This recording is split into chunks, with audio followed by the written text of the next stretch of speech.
7 de la mañana con 35 minutos ya, 7 con 35 minutos en Punto Noticias, primera emisión. Saludamos ya con el economista Andrés Tiriboga, sociólogo económico que está ya con nosotros. Las cifras que reflejan la calidad del empleo, el desempleo en el país, pues siguen siendo muy altas. De acuerdo a el INEC, el Instituto Nacional de Estadísticas y Censos INEC, en el mes de mayo se registró la tasa más alta de desempleo de lo que va de este 2021 en nuestro país, luego de que ese indicador se ubicara en el 6.3%.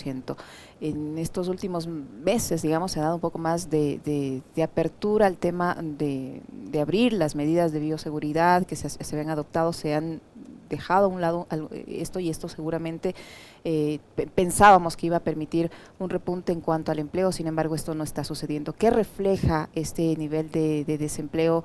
Andrés, buenos días, bienvenido. Le saludamos a Alexis Moncayo, quien le habla a Licenia Espinel. ¿Por qué no podemos arrancar nuevamente? ¿Por qué no podemos encontrar ese camino a la reactivación económica? Bienvenido, buen día. Hola Licenia, hola Alexis, y un especial saludo para las personas que nos escuchan por la señal de Pichincha Universal, especialmente hoy día diría a la gente del Chocó Andino que le tengo mucho cariño en las diversas luchas que tienen y sé que les escuchan de manera muy importante en ese sector, así que mucho ánimo para proteger sobre todo esa gran reserva de la biosfera que tenemos en Quito y bueno, no solo en Quito, sino en el país y en el mundo. Yendo a la pregunta, Licenia, para pensar qué es lo que está pasando con la situación del empleo, me parece que hay que ver dos cosas. Uno, analizar unos factores más de mediano y largo plazo, o más estructurales, si ustedes me permiten, que tienen que ver, evidentemente, con la crisis económica que viene atravesando el país desde hace ya varios meses. Parte de esa crisis, por supuesto, tiene que ver con la afectación de la pandemia del COVID-19, ¿cierto? Que ha generado un frenazo a las actividades económicas. Esto es evidente, digamos, es casi de sentido común. Pero, por supuesto, hay otros factores que hay que nombrar, ¿no es cierto? Uno, que antes de la pandemia, la situación de la economía ecuatoriana ya venía siendo bastante delicada, no solo por factores estructurales, que es algo que yo siempre digo, ¿no es cierto? La dependencia que tiene el Ecuador de los mercados internacionales del petróleo y de otras materias primas, pero asimismo de malas decisiones económicas que se tomaron a partir de finales de 2017. Las malas decisiones económicas, además, se reiteraron en el medio de la pandemia, privilegiando el pago de deuda en vez de inyectarle recursos a la economía. Entonces, esos factores explican por qué ha habido un descenso importante en los indicadores económicos. Uno de los más importantes y el que a la gente más le importa, por supuesto, es los indicadores de empleo. Entonces, vemos una baja que es ya de varios años por los factores que les digo más estructurales. Pero por otro lado, hay que ver qué es lo que ha pasado en los últimos 2 meses. Digamos, de hecho, no solo el mes de mayo, que es donde tenemos las cifras más preocupantes, como ustedes mencionaban en la parte introductoria de esta conversación, si no estamos hablando básicamente del mes de abril y mayo, ¿no es cierto? Entonces vemos un aumento importante del desempleo, ¿no es cierto? Coyuntural, diría yo, donde se juntan esos factores de más mediano y largo plazo, como les explicaba anteriormente, y hay que ver algunas cosas que pasan efectivamente en los últimos meses. Una cuestión que hay que tener en cuenta al momento de analizar estas cifras es que, por ejemplo, si bien el empleo en términos brutos, como se dice en economía, es decir, en números sencillos, puede haber aumentado y efectivamente es lo que pasó, aumentó un poquito el empleo. En cambio, lo que se conoce como la población económicamente activa aumentó en los 2 últimos meses. ¿Qué quiere decir eso? Las personas que efectivamente están trabajando o que están dispuestas a trabajar, que dicen, mire, yo estoy aquí, quiero trabajar, pero no he trabajado. Entonces, si bien puede aumentar un poquito el empleo, en cambio, la población económicamente activa, sobre todo esta gente que está dispuesta a trabajar, que ha empezado a buscar trabajo de nuevo, que posiblemente en el transcurso de la pandemia decía, miren, no me sale ningún trabajo, mi empresa no sale adelante, no puedo pagar mis créditos, dejo de buscar empleo, ¿no es cierto? Ahora, la gente por una serie de factores, digamos, económicos, incluso políticos, diría yo, ¿no es cierto? La gente dice, bueno, es un momento de transición, por ahí no estoy 100% segura de qué onda el nuevo presidente y eso, pero bueno, es un momento de cambio, ¿no es cierto? Y un momento de cambio además con una línea de base bajísima, ¿no? O sea, la gente lo que piensa, y ustedes ven esto en las encuestas, peor que con Moreno no se puede estar. Entonces la línea, digamos, Moreno dejó la vara tan baja en un montón de temas que de todas maneras la gente dice, bueno, démosle chance al nuevo presidente. Por último, así yo no haya votado por él, así sea banquero. De todas maneras, vamos a ver qué pasa con el país. Y esa esperanza se puede reflejar de alguna manera en la disposición de la gente a trabajar. Pero ¿cuál es el problema? La disposición de la gente no encuentra un correlato, digamos, no encuentra soluciones concretas en términos de empleo. Y por eso es lo que vemos este reflejo en las cifras, ¿no es cierto? Un desempleo que ha aumentado, una reducción del empleo adecuado, ¿no es cierto? Es decir, la gente que recibe el salario mínimo, trabaja al menos las 40 horas semanales con seguridad social, ¿no es cierto? Que la gente que trabaja adecuadamente. Y por otro lado, hay otras cifras interesantes que vemos en el reporte del Instituto de Estadísticas Ecuatoriano, que muestran, por ejemplo, que el empleo no remunerado aumenta. Entonces, en la encuesta que ellos hacen, son alrededor de 9.000 hogares que encuestan al mes, la gente dice, mire, sí, yo trabajo en casa, y le preguntan, mire, pero usted recibe algo o tiene algún tipo de actividad. Sí, sí tengo, pero recibe algún tipo de ingreso por eso, y la gente dice no.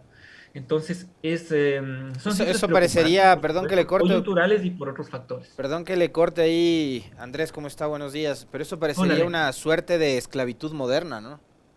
Sí, sí, sí, es efectivamente lo que estamos viendo, ¿no? Entonces, mucha gente se emplea, tiene algún tipo de actividad, o finalmente dice, bueno, sí, estoy encerrada, estoy encerrado, estoy en la casa, tengo algún tipo de actividad, pero en la encuesta sí mismo se refleja que son personas que no están recibiendo ningún tipo de ingreso. Entonces, eso se ve finalmente en las cifras de empleo adecuado, de empleo y de desempleo. Entonces, como les digo, hay factores coyunturales, ¿no es cierto?, que tienen que ver con el hecho de que la gente, ha crecido la población económica activa, entonces la gente dice, ok, ahora busco trabajo, entonces, estoy dispuesta a trabajar. Hace 3 meses no, digamos, en el gobierno, en el contexto de la pandemia, no estaba dispuesto. Ahora busco, pero el problema es que busco y no encuentro. Ese es el problema. Y otro es la calidad de empleo, don Andrés, la calidad de empleo. O sea, que se respete, por ejemplo, absolutamente todos los derechos que tiene un trabajador, ¿no? Como por ejemplo la afiliación a la seguridad social, el tiempo que va a trabajar, las 40 horas semanales, etcétera. Pero vemos que eso tampoco está como dentro de, o sea, tengo trabajo, pero ¿en qué condiciones, no? Y la calidad del empleo, ¿dónde queda? Y lo que me preocupa a mí, Alexis, en este comentario que tú dices, es que además no parece estar en los planes del gobierno. Escuchaba que el ministro de Trabajo, el doctor Patricio Donoso, anuncia una ley donde, bueno, los anuncios económicos del gobierno son claroscuros, ¿no? De momento, pero parecería ser que es una ley que le da un giro de tuerca, es decir, que refuerza estos esquemas de flexibilización laboral, ¿no es cierto? Entonces sí que haya más empleo, pero que haya empleo precario, ¿no es cierto? Esto aumenta los números hasta cierto punto, pero efectivamente es pan para hoy y hambre para mañana, porque no le está resolviendo a la gente el problema.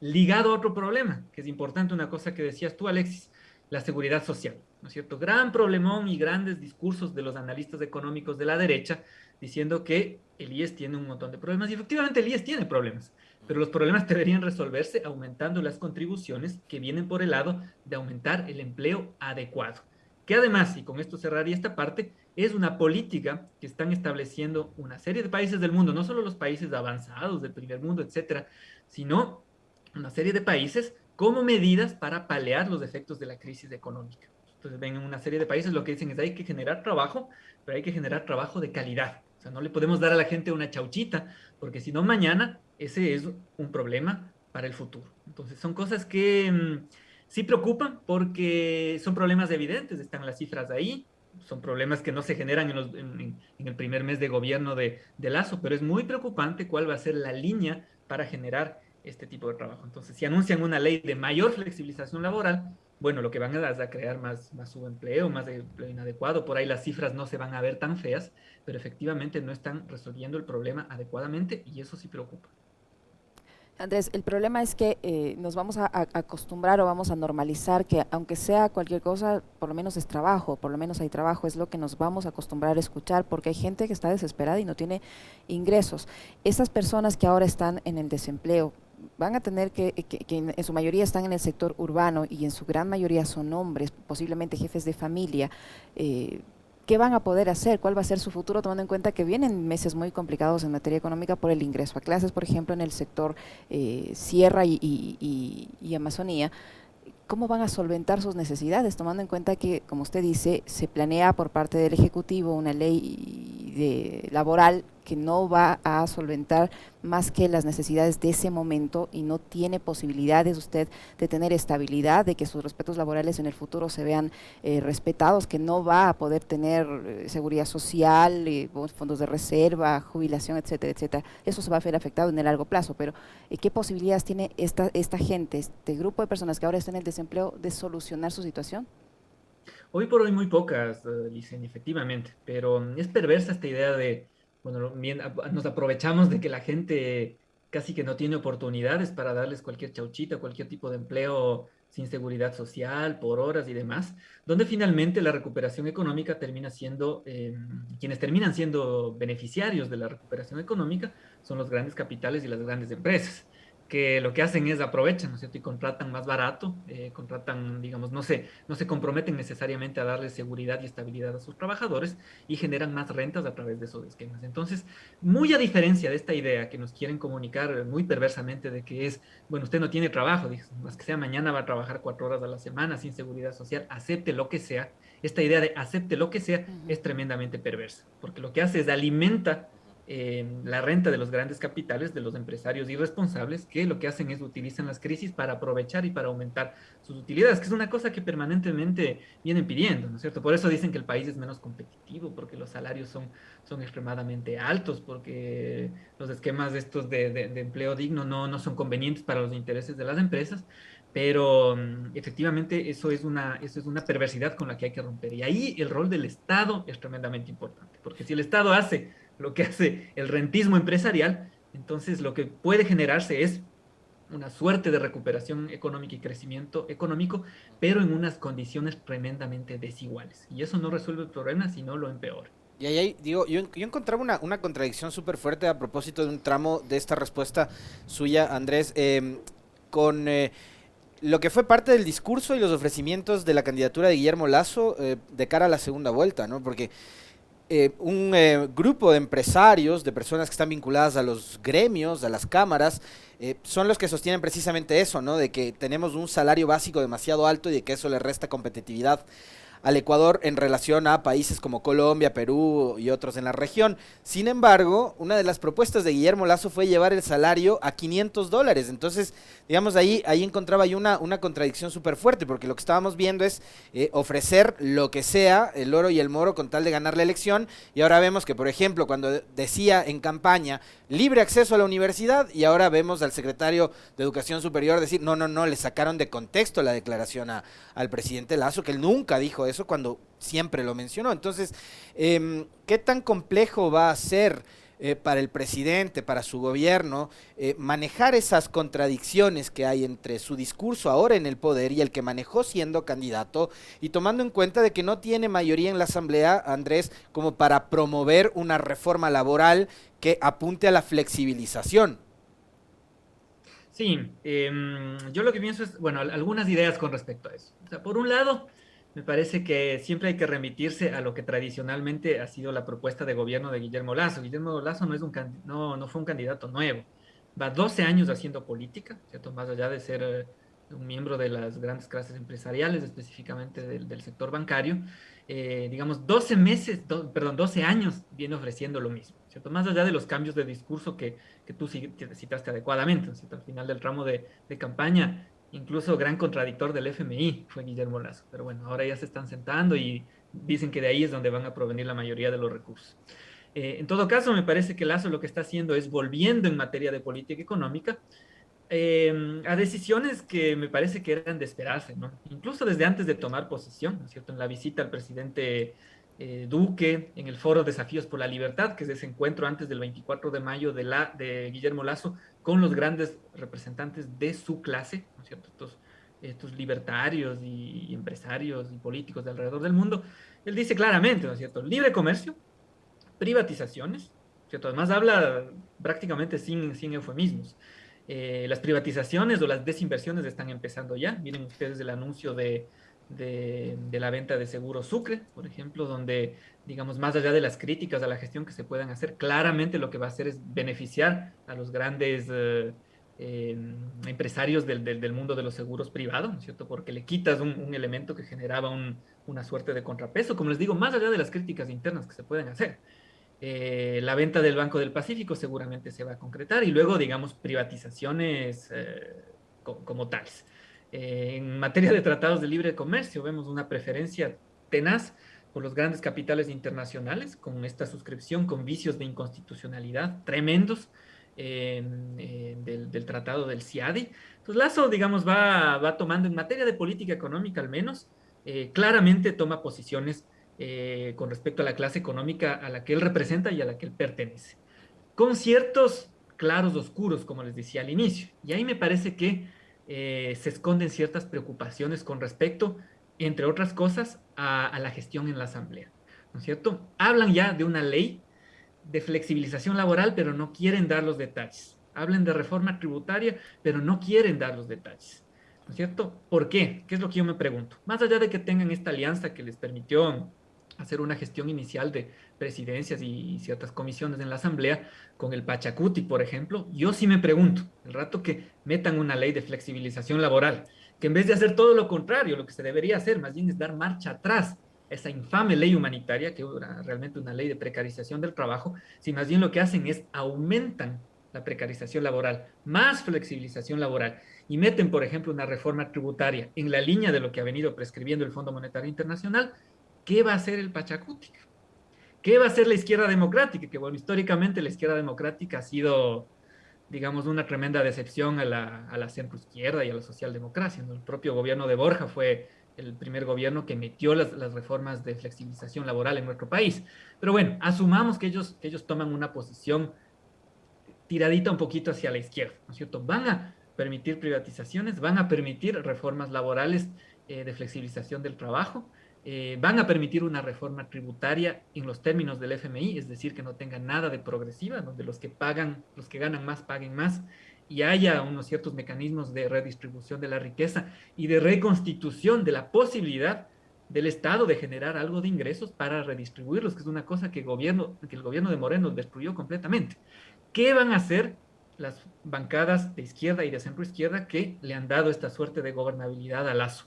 Yo creo que no la tiene fácil Lazo y por supuesto no la tienen fácil sus aliados, que en ese momento van a tener que verse las caras incluso con sus propios electores, ¿cierto? El Pachacutic con la organización indígena que tiene una capacidad de movilización importante.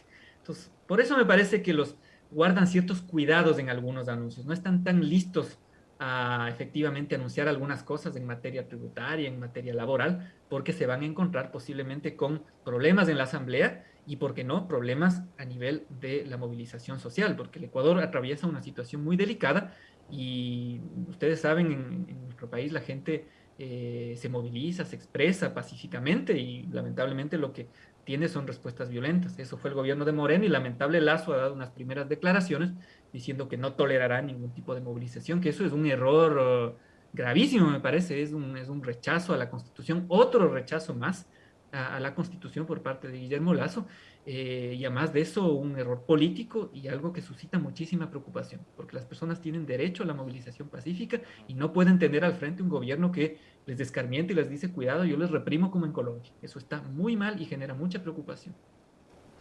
Andrés, precisamente lo que usted decía sobre el CIADI, está en manos ahora de la Corte Constitucional el pronunciamiento sobre esta adhesión a través de la embajadora del Ecuador en los Estados Unidos a este convenio con el CIADI. Y desde el lado de quienes defienden este paso, pues se dice que esto nos va a facilitar el acceso a tratados de comercio, acuerdos comerciales que van a generar millones de dólares de inversión al Ecuador. En la Asamblea, como usted menciona, van a tener que también analizar el tema, pero desde la izquierda democrática mismo ya hay voces que dicen que van a respaldar este acuerdo. ¿Usted cree que este acuerdo le va a beneficiar al país, tomando en cuenta que ya hay experiencias anteriores que hemos visto? No ha sido precisamente los pronunciamientos de este CIADI a favor del Ecuador. Sigo un poco reiterando, ¿no? Esto va a parecer, ¿cómo se llama? Cassette dañado, disco rayado, pero es tremendamente preocupante esa decisión. Digamos, es quizá la primera gran decisión de política económica que ha tomado frontalmente Lazo, con vicios de inconstitucionalidad tremendos, ¿no es cierto? El día de ayer, me parece, el secretario jurídico de la presidencia envía un comunicado tratando de defender lo indefendible, incluso con ciertos errores hasta de redacción, pero bueno, no entremos en eso.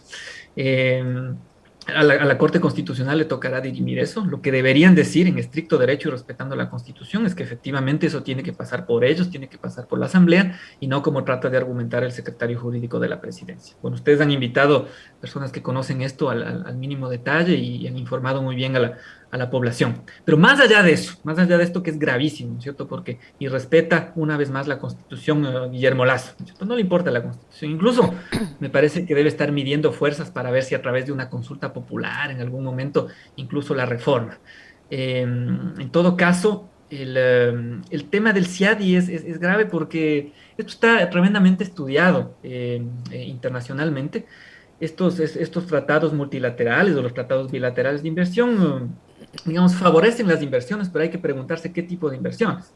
Son estas inversiones que lo que hacen es, ven oportunidades, ¿no es cierto?, económicas en los países, llegan al país, pero saben que también pueden, digamos, sacar un beneficio al momento de salir. Entonces, son empresas que están listas a salir y a destrozarles económicamente a los estados. Además, es un esquema, Licenia, Alexis y amigos y amigas que nos escuchan, que en todas partes del mundo ya lo están rechazando, digamos, o sea, no es que ni siquiera en los países de Europa los están promoviendo, digamos, ya se han dado cuenta de que realmente no promueven mayores inversiones, no promueven inversiones que son deseables para los países, que en esquemas de trato justo para los gobiernos las están rechazando. Digamos, hay otros mecanismos, esto dicen los países, para garantizar la estabilidad jurídica de las inversiones, etcétera. En el Ecuador lo tenemos un código orgánico el COPSI, el código orgánico se me va ahorita el nombre de promoción de inversiones, donde hay una serie de mecanismos para protección de los inversionistas, hay mecanismos para resolver las controversias, pero sin ceder excesivamente soberanía. Y hay inversiones que vienen así. La gran parte de inversiones responsables al Ecuador y al mundo llegan ya sin necesidad de suscribirse al CIAD y a los tratados bilaterales de inversión. Entonces son cosas que ya, digamos, no sirven, pero que efectivamente para los capitales voraces, digamos, les resultan atractivos. Entonces es otro elemento de preocupación, más allá, como les decía, de ser una barbaridad. Además del timing, digamos, la temporalidad es terrible porque el Ecuador viene de meterle un golazo la petrolera Perenco, justamente aprovechando, digamos, en este caso un tratado bilateral de inversión, con unos vicios de ilegalidad tenaces, ¿no? Porque más allá de que el Ecuador ya denunció ese tratado años atrás, esta es una empresa que ni siquiera es una empresa franco-británica, que ni siquiera está domiciliada en Francia. Entonces ellos Está echan domiciliada mano en un del paraíso tratado, fiscal, Andrés. exactamente está domiciliada en las Bahamas. Ujú. Entonces ellos dicen, lo que pasa es que hay un tratado entre Francia y Ecuador de hace años que ya no está vigente y yo sobre la base de ese tratado, digamos, le tuerzo el brazo al Estado y le cobro una penalidad. Pero la empresa realmente no está domiciliada en Francia, o sea, no es que está en París, en Lyon, ni mucho menos, está en las Bahamas. Entonces no debería ni siquiera poder aplicar este tipo de tratados. Pero es una barbaridad, digamos, una mala negociación del lado de la Procuraduría ecuatoriana, eso hay que decirlo también con punto y coma, que finalmente tiene que asumir el Estado ecuatoriano por supuesto eso no es que Lazo saca de su bolsillo esa plata, finalmente es la plata que le corresponde a los ecuatorianos y ecuatorianas. Ese Pero tipo de habrá gente muy inversión sería interesada, a habrá favor. gente muy interesada, y ayer lo conversábamos este tema con Cristian Pino, con respecto de todo ese, digamos, ese grupo de abogados, de grandes bufetes de abogados que siempre están, ¿no? Vinculados a las petroleras, a las mineras y que a los que les interesa sí que el Ecuador entre en estos sistemas de arbitrajes. Y hay una pregunta adicional a Andrés Chiriboga, nuestro invitado de hoy, con respecto de qué es lo que pasa con la opinión pública, porque Andrés Licenia y amigos decía algo que es súper importante, es el timing. O sea, viene una sentencia en contra del Ecuador que nos condena a pagar, a desembolsar 400 millones de dólares en favor de una empresa que está domiciliada en un paraíso fiscal. Y resulta que es el mejor momento para suscribir estos convenios que nos llevan a estos sistemas de arbitraje. O sea, parecería además que nos quieren, o sea, nos ven la cara de idiotas y nosotros nos quedamos cruzados de brazos diciendo, qué bueno, con esto nos van a llover las inversiones extranjeras. Yo ahí la pregunta que me planteo, Andrés, y esto ya más que como especialista en materia económica, como sociólogo que es, ¿qué pasa con la opinión pública? ¿Por qué estas cosas a los ecuatorianos no nos escandalizan? ¿Por qué los grandes medios de comunicación le están diciendo a los ecuatorianos que suscribiendo el convenio que nos regresa nuevamente al CIADI, a partir de mañana van a venir las transnacionales con una lluvia de inversiones en el país? Sí, bueno, ahí el rol de los medios de comunicación es clave, ¿no? Vemos, bueno, yo veo dos cosas, ¿no? Uno, el rol de los medios de comunicación, que es algo que ya vimos en el gobierno de Moreno, digamos, muy alineados y muy, de acuerdo con la línea de política pública, de política económica de Moreno. Eso lo vemos nuevamente con Lazo. Digamos, ahí hay una continuidad. Los medios que representan poderes económicos están tremendamente contentos con el gobierno de turno. Entonces construyen e inciden en la opinión pública e incluso en los sentidos comunes. Lo que decía Licenia hace unos minutos. A la gente lo que le dicen es, mira, ahorita no tienes trabajo, tú no tienes derecho a un trabajo digno. Acepta 4 horas de la semana sin seguridad social y punto, no te queda otra. Entonces esos sentidos comunes, digamos, se van construyendo utilizando, entre otras cosas, las herramientas de los grandes medios de comunicación.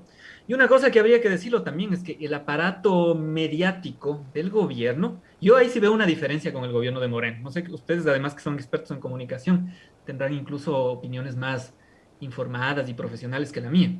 Pero a mí sí me da la impresión de que están haciendo un mejor trabajo. Entonces hay un bombardeo de comunicación, ¿no es cierto? Cada cosita que hacen o anuncian, a ratos ni siquiera han concretado la reunión, a nada, la comunican. Dicen, buenas noticias, esto es parte del encuentro para todos los ecuatorianos. Entonces, bombardean con ideas de cosas que ni siquiera se concretan, de temas que incluso existen en la ley, ¿no es cierto? Les dicen, suscribimos este decreto. Me acuerdo desde ese primer decreto de eficiencia y de normas de éticas, ni sé qué, que es un decreto que básicamente repite un montón de normas que ya existen, pero digamos lo posicionan fuertemente y crean unos sentidos comunes en la gente donde dicen, oye, qué bueno, ¿no? Porque antes no existía, pero en realidad antes sí existían todo ese tipo de normas. Entonces, como les digo, a ratos esto muestra un desconocimiento de las leyes y del Estado, pero a la vez una estrategia deliberada, donde la comunicación gubernamental y la comunicación que sale de los grandes medios de televisión y de radio, digamos, le nublan a la gente de los debates fundamentales. Ahora, eso tiene un límite, por supuesto.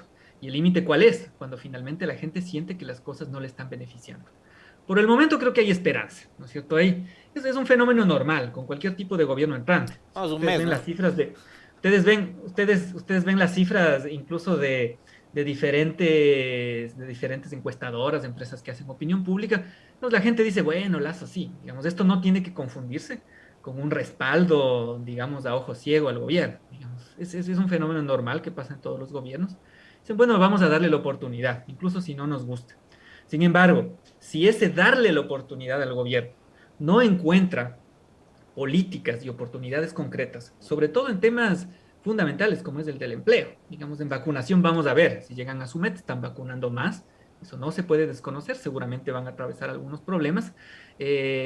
Con respecto a la vara bajísima que dejó el gobierno de Moreno, incluso con corrupción, con amiguismos y demás. Fácilmente yo pienso que incluso si no llegan a los 9 millones de vacunas, la gente va a decir, mira, vacunaron finalmente. Pero, por ejemplo, en materia económica, en materia de generación de empleo digno, y esto hay que insistirle a la gente, ustedes tienen derecho a trabajar en condiciones dignas. El gobierno tiene la responsabilidad, a través de la inversión y a través de la regulación, de garantizarles empleo digno, con seguridad social, cumpliendo las 40 horas, no cualquier tipo de empleo que finalmente termina beneficiando a los grandes capitales que se encuentran representados en el gabinete de Guillermo Lazo. Cuando eso la gente no vea, efectivamente lo van a sentir en carne y hueso. Entonces, de aquí a algunos meses, si o no tienen trabajo o tienen un trabajo insuficiente, la gente sí se va a molestar. Más allá de que le cuenten los grandes medios de comunicación televisiva y radial o la comunicación gubernamental, que como les digo, ahí sí yo veo una diferencia importante con lo que hacía el gobierno de Moreno, ¿no? Comunican todo, hasta lo que no es, unos decretos innecesarios, la foto por aquí, la foto por acá, y efectivamente le cuentan historias a las personas que no son necesarias, ¿no es cierto? En este tema del CIADI, ¿no es cierto? Ellos dicen, miren, con una sola firma, dice, vamos a promover las inversiones y demás. Es gravísimo lo que acaban de hacer. O sea, una sola firma de una embajadora para suscribir un convenio que debe pasar por la Asamblea, por la Corte Constitucional, es una barbaridad. Yo en este caso además le dejaría un mensaje al gobierno. Miren, por ejemplo, en Argentina, estos convenios a sola firma, ¿cierto? Están ya siendo importantemente judicializados. A una sola firma suscribió el gobierno de Macri el acuerdo con el Fondo Monetario Internacional. Y la sociedad civil organizada en Argentina está ya judicializando todos esos procesos que pueden tener tremendas implicaciones penales para los funcionarios que hacen estos absurdos jurídicos y violaciones del debido proceso al momento de suscribir acuerdos internacionales. Entonces, sí suena bonito, ¿no? Que rápidamente, sin muchos trámites y demás. Bueno, efectivamente hay que hacer las cosas rápido, pero uno, hay que hacer las cosas bien, por supuesto. Dos, respetando el marco jurídico, ¿no es cierto?, que está obligado por la Constitución y la ley en nuestro país. Y finalmente, precautelando los intereses de las mayorías y no de los grandes capitales, de los grandes empresarios, por más que estos estén representados incluso en el gabinete de gobierno. Muy bien. Más claro que eso, ni el agua. Muchísimas gracias, Andrés, por su tiempo y por la información que nos ha proporcionado esta mañana. Andrés Chiriboga, sociólogo económico que ha estado con nosotros. Ahí tienen ustedes, amigos, y pueden sacar sus propias conclusiones. Muy gentil, Andrés, gracias. A ustedes, como siempre, Licenia, Alexis, y un fuerte abrazo a las personas que nos escuchen y nos miren a través de sus señales. Hacen un gran trabajo justamente para contrapesar estos grandes medios de comunicación que están alineados a los grandes poderes económicos. Fuerza y sigan con su trabajo que hacen todos los días. Un fuerte abrazo y gracias por el espacio.